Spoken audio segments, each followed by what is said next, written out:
आज हम बात करेंगे विद्युतीय दोलन के बारे में। यदि एक शुद्ध प्रेरकत्व इंडक्टर L और शुद्ध धारिता C से संबंधित परिपथ हो तो यह एक सरल आवर्ती दोलित्र का उदाहरण होगा। लेकिन यदि इस परिपथ में प्रतिरोध R भी जोड़ दिया जाए तो प्रतिरोध R द्वारा दोलित्र की शक्ति का क्षय होना आरंभ हो जाता है तथा यह एक अवमंदित दोलित्र की भांति कार्य करने लगता है और प्रवाहित दोलनीय आवेश Q का आयाम एक्सपोनेंशियली यानी चरघातांकी रूप से कम होता जाता है। इस दोलित्र में प्रतिरोध R के सिरों पर होने वाली शक्ति क्षय जो पावर लॉस हो रहा है उसकी पूर्ति बाहर से एक प्रत्यावर्ती विद्युत वाहक बल के स्रोत को लगाकर की जा सकती है। E = E0 e⁻j⍵t यदि हम एक J ऑपरेटर को इस्तेमाल करें तो आज हम सबसे पहले चर्चा करेंगे एक श्रेणी LCR परिपथ के बारे में। जैसा कि चित्र में दिखाया गया है, एक इंडक्टर L को कैपेसिटर C और रेजिस्टर R के साथ श्रेणी क्रम में प्रत्यावर्ती विद्युत वाहक बल के स्रोत E = E0 e⁻j⍵t के साथ श्रेणी क्रम में लगाया गया है। उपरोक्त परिपथ में प्रत्यावर्ती विद्युत वाहक बल E = E0 e⁻j⍵t के कारण परिपथ में किसी समय t पर धारा I प्रवाहित होने से L के सिरों पर प्रेरित विद्युत वाहक बल यानी इंड्यूस्ड EMF -L di/dt होगा फैराडे और लेंज के नियम से। और इस प्रकार जो परिणामी विद्युत वाहक बल जो कैपेसिटर C और रेजिस्टर R के सिरों पर लगेगा वो E-L di/dt होगा। तो किरचॉफ के नियम से E-L di/dt = Q/C जो कि कैपेसिटर के सिरों पर पोटेंशियल डिफरेंस का मान है प्लस IR रजिस्टर के सिरों पे विभवांतर का मान है यदि परिपथ में किसी समय t पर धारा I प्रवाहित हो रही हो तो। So we can write the equation as L di/dt plus IR plus Q/C = E0 e⁻j⍵t। और I हमको पता है आवेश परिवर्तन की दर होती है, so I is dq/dt, so di/dt can always be written as d2q/dt square. So we can write the equation as d2q/dt square plus r/L dq/dt plus 1/LC q is equal to E0/L e⁻j⍵t. So if we take r/L as 2 gamma, 1/LC as ω0 square and E0/L as f0, then this equation can be written as d2q/dt square plus 2 gamma dq/dt plus ω0 square q is equal to f0 e⁻j⍵t, जो कि एक forced harmonic oscillator की यानी एक प्रणोदित या चालित दोलक की समीकरण है जिसका हल जैसा कि आपने मैकेनिक्स में पढ़ा होगा Q is equal to Q0 sin ω_t - phi होगा, where Q0 is f0 upon under root of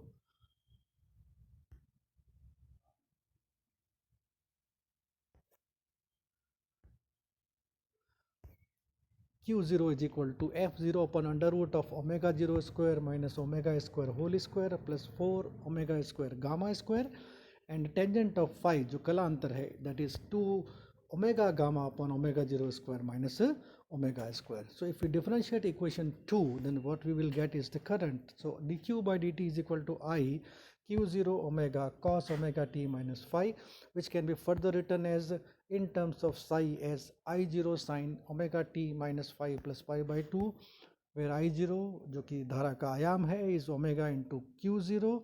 So this equation can be further written as I is equal to I0 sin ω_t minus delta, where delta is phi minus pi by 2 and I0 is omega into Q0. If we substitute Q0, then we will get omega f0 upon under root of omega 0 square minus omega square whole square plus 4 omega square gamma square। तो इस प्रकार ये obvious है कि धारा की कला प्रत्यावर्ती विद्युत वाहक बल की तुलना में डेल्टा से पीछे रहती है। तो I0 is omega f0 upon under root of omega 0 square minus omega square whole square plus 4 gamma square omega square. Since f0 is E0 by L and omega 0 is 1 upon LC and gamma is R by 2L, so if we substitute these value, then we get I0 is equal to omega E0 by L upon under root of 1 upon LC minus omega square whole square plus R square by L square omega square. So this can be further written as omega by L into E0 divided by R square plus 1 upon LC minus omega square whole square divided by omega square by L square, where we have substituted 1 upon LC for omega 0 square. So that ultimately gives you E0 upon under root of R square plus 1 upon omega into 1 upon LC minus omega square ka whole square. That finally becomes I0 is equal to E0 upon under root of R square plus 1 upon omega C minus omega L ka whole square.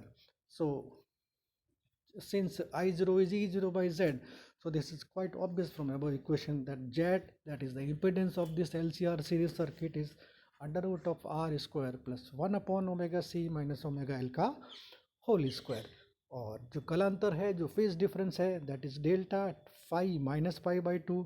So if we take tan of this equation, then tangent of delta is equal to tangent of phi minus pi by 2, that is minus of cot phi by 2, that is minus 1 upon tan phi.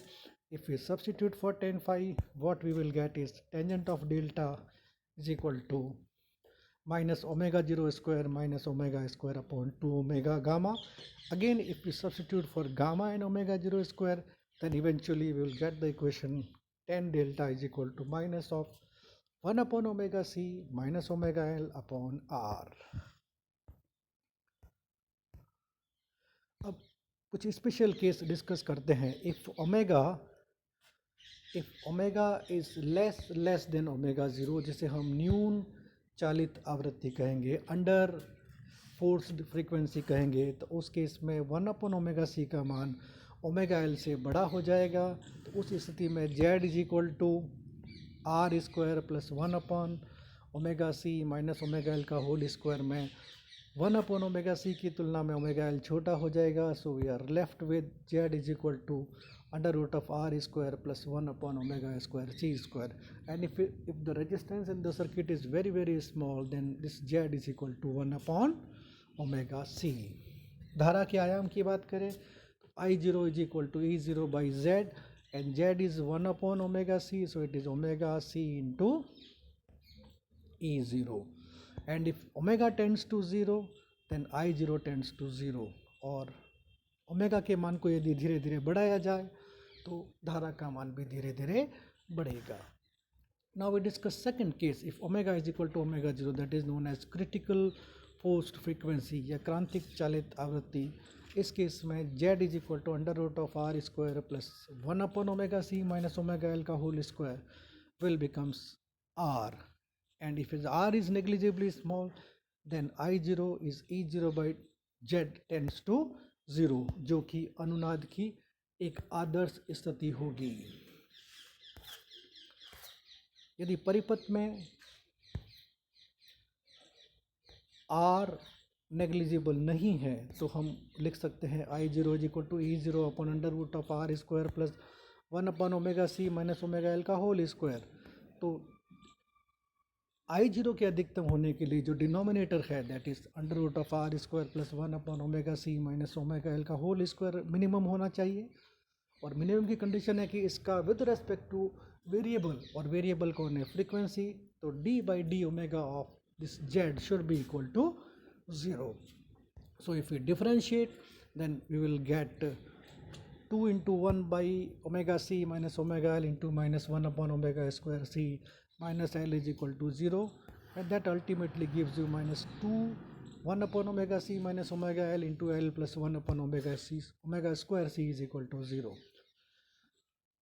L plus 1/ओमेगा² C0 अगर हम लेते हैं तो हमें जो omega का मान है वो इमेजनरी प्राप्त होगा. So this is not valid. So what we are left with is 1/omega c minus omega l is equal to 0. That gives you omega is equal to 1/LC, and that is nothing but omega 0, जो कि अनुनादी आवृत्ति कहलाती है. और इस स्थिति में धारा का मान अधिकतम हो जाएगा. सो I0 becomes I0 maximum at omega is equal to omega 0, and that is nothing but E0 by R. And in that case, Z becomes minimum because Z is under root R square plus 1/omega c minus omega L ka whole square. And since 1/omega c minus omega L is equal to 0, so Z minimum is equal to R. So we can conclude अनुनादी आवृत्ति पर श्रेणी LCR परिपथ में धारा आयाम का मान अधिकतम हो जाता है. दूसरा कंक्लूजन, परिपथ की प्रतिबाधा न्यूनतम हो जाती है. तीसरा कंक्लूजन, प्रणोदित दोलित्र प्रतिरोधकीय यानी रेजिस्टिव रह जाता है because Z is only R. और धारा व विभवांतर में कलांतर that is tan delta is equal to omega L minus 1/omega c upon R becomes 0.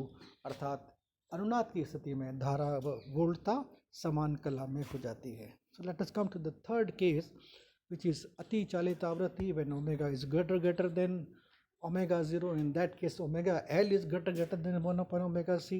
So Z is equal to under root of R square plus 1/omega c minus omega L whole square is equal to R square plus omega square L square.